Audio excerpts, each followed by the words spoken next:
Olá, irmãos amados, graça e paz a todos. Sejam muito bem-vindos a mais um vídeo do canal Uma Mente em Cristo.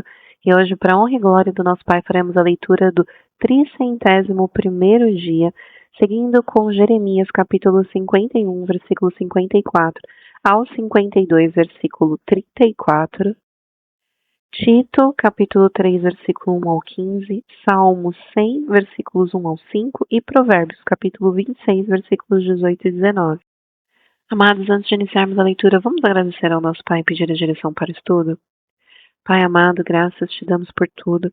Te agradecemos pelo teu amor, pelo teu cuidado. Te pedimos perdão pelos nossos pecados, pois somos errantes e totalmente dependentes de ti.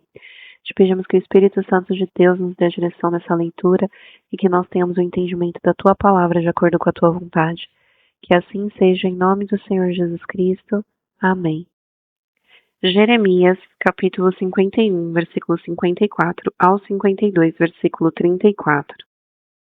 Da Babilônia se ouvem gritos e da terra dos caldeus o ruído de grande destruição, porque o Senhor está destruindo a Babilônia e fazendo cessar o barulho que ela faz. As suas ondas bramarão como muitas águas e se ouvirá o tumulto da sua voz, porque um destruidor vem contra ela, contra a Babilônia. Os seus valentes estão presos, já estão quebrados os seus arcos, porque o Senhor é Deus que retribui, ele certamente lhe retribuirá. Deixarei embriagados os seus príncipes, os seus sábios, os seus governadores, as suas autoridades e os seus valentes. Dormirão sono eterno e não acordarão, diz o Rei, cujo nome é Senhor dos Exércitos. Assim diz o Senhor dos Exércitos: a grossa muralha da Babilônia será totalmente derrubada e os seus altos portões serão incendiados. Assim os povos trabalharam em vão e o esforço das nações acabou sendo consumido pelo fogo. Esta é a ordem que o profeta Jeremias deu a Seraías, filho de Nerias, filho de Maacéias, quando este estava na saída para a Babilônia com Zedequias, rei de Judá, no 4º ano do seu reinado. Seraías era o chefe dos camareiros. Jeremias escreveu num livro todo o mal que havia de ouvir sobre a Babilônia, a saber, todas as palavras já escritas contra a Babilônia. Jeremias disse a Seraías: quando você chegar à Babilônia, trate de ler em voz alta todas estas palavras.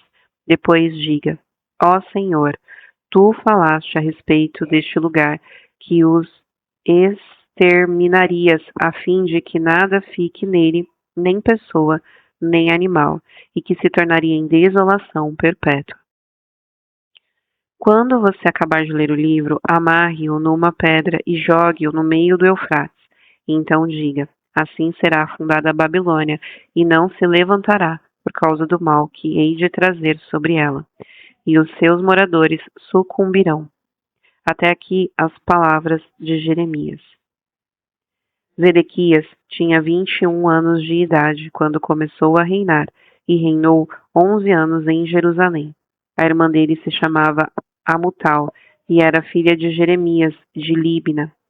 Zedequias fez o que era mal aos olhos do Senhor, segundo tudo o que Joaquim havia feito. Foi por causa da ira do Senhor contra Jerusalém e contra Judá que isto aconteceu, a ponto de os rejeitar da sua presença. Zedequias rebelou-se contra o rei da Babilônia. Aconteceu que no 9º ano do reinado de Zedequias, aos 10 dias do 10º mês, Nabucodonosor, rei da Babilônia, veio contra Jerusalém. Ele e todo o seu exército sitiaram a cidade e construíram rampas de ataque ao redor dela. A cidade ficou sitiada até o 11º ano do reinado de Zedequias. Aos 9 dias do 4º mês, quando a cidade se via apertada pela fome e não havia pão para o povo da terra, a cidade foi arrombada. Embora os caldeus estivessem em volta da cidade, todos os homens de guerra fugiram e saíram de noite pelo caminho do portão, que fica entre as duas muralhas perto do jardim do rei. Fugiram na direção do Vale do Jordão. Mas o exército dos caldeus perseguiu o rei Zedequias e alcançou nas campinas de Jericó, e todo o exército deste se dispersou e o abandonou. Então Zedequias foi preso e levado ao rei da Babilônia, em Ribla, na terra de Amate, o qual lhe pronunciou a sentença. O rei da Babilônia mandou matar os filhos de Zedequias à vista deste. Também mandou matar todas as autoridades de Judá em Ribla. Mandou furar os olhos de Zedequias, amarrou-o com correntes de bronze, levou-o à Babilônia e o conservou no cárcere até o dia da sua morte. No 10º dia do 5º mês, no 19º ano do reinado de Nabucodonosor, rei da Babilônia, Zebu-Zaradã, chefe da guarda e servidor do rei da Babilônia, veio a Jerusalém. Ele queimou a casa do Senhor e o palácio real, bem como todas as casas de Jerusalém. Também entregou às chamas todas as construções importantes. Todo o exército dos caldeus que estava com o chefe da guarda derrubou todas as muralhas ao redor de Jerusalém.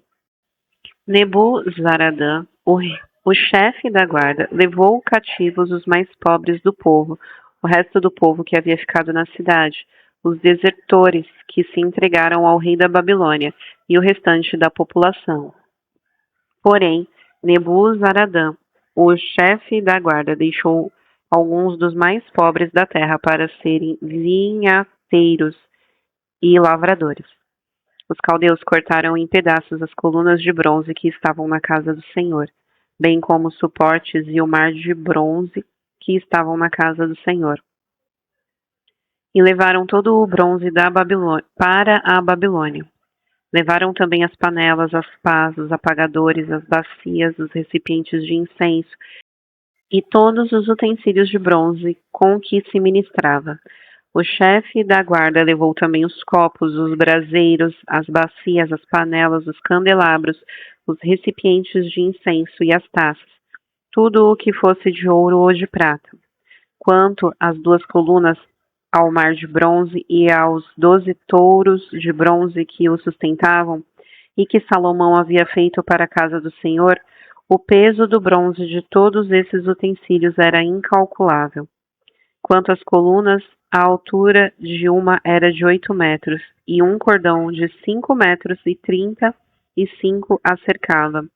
Eram ocas e a grossura do metal era de 10 centímetros. Sobre ela havia um capitel de bronze. A altura de cada capitel era de 2,20 metros. A obra de rede e as romãs sobre o capitel ao redor eram de bronze. Semelhante a esta era a outra coluna com as romãs. Havia 96 romãs aos lados. Todas as romãs sobre a obra de rede ao redor eram 100. O chefe da guarda também levou cativos Seraías, sumo sacerdote, Sofonias, segundo sacerdote, e os 3 guardas da porta. Da cidade, ele levou um oficial que era comandante das tropas de guerra, e 7 conselheiros do rei que ainda estavam na cidade, bem como o escrivão-chefe do exército, que alistava o povo da terra, e 60 homens do povo do lugar que estavam na cidade. Nebuzaradã, o chefe da guarda, levou-os ao rei da Babilônia em Ribla. O rei da Babilônia os matou ali mesmo em Ribla, na terra de Amate. Assim, Judá foi levado cativo para fora de sua terra. Este é o povo que Nabucodonosor levou para o exílio. No 7º ano, 3.023 judeus. No 18º ano de Nabucodonosor, ele levou cativas de Jerusalém 832 pessoas. No 23º ano de Nabucodonosor, Nebuzaradã, o chefe da guarda, levou cativas, dentre os judeus, 745 pessoas. Ao todo, foram levadas 4.600 pessoas. No 37º ano do cativeiro de Joaquim, rei de Judá, no dia 25 do 12º mês, Évio-Merodach, rei da Babilônia, no ano em que começou a reinar, libertou Joaquim, rei de Judá, e o fez sair do cárcere. Falou com ele de modo bondoso e lhe deu um lugar de mais honra do que a dos reis que estavam com ele na Babilônia. Permitiu que ele deixasse de usar as roupas de prisioneiro, e Joaquim passou a comer na presença dele todos os dias da sua vida. E da parte do rei da Babilônia lhe foi dada subsistência vitalícia, uma pensão diária até o dia da sua morte, durante todos os dias da sua vida. Tito, capítulo 3, versículo 1 ao 15. Lembre a todos que se sujeitem aos governantes e às autoridades, que sejam obedientes e estejam prontos para toda boa obra, que não difamem ninguém, que sejam pacíficos, cordiais, dando provas de toda cortesia para com todos. Pois nós também, no passado, éramos insensatos, desobedientes, desgarrados, escravos de todo tipo de paixões e prazeres, vivendo em maldade e inveja, sendo odiados e odiando-nos uns aos outros. Mas quando se manifestou a bondade de Deus, nosso Salvador, e o seu amor por todos, ele nos salvou, não por obras de justiça praticadas por nós, mas segundo a sua misericórdia. Ele nos salvou mediante o lavar regenerador e renovador do Espírito Santo, que ele derramou sobre nós ricamente por meio de Jesus Cristo, nosso Salvador, a fim de que, justificados por graça, nos tornemos seus herdeiros segundo a esperança da vida eterna. Fiel é esta palavra, e quero que você fale ousadamente a respeito dessas coisas, para que os que creem em Deus se empenhem na prática de boas obras. Estas coisas são excelentes e proveitosas para todas as pessoas. Evite discussões tolas, genealogias, controvérsias e debates sobre a lei, porque são inúteis e sem valor. Evite a pessoa que provoca divisões depois de admoestá-la uma ou duas vezes, pois você sabe que tal pessoa está pervertida, vive pecando e por si mesma está condenada.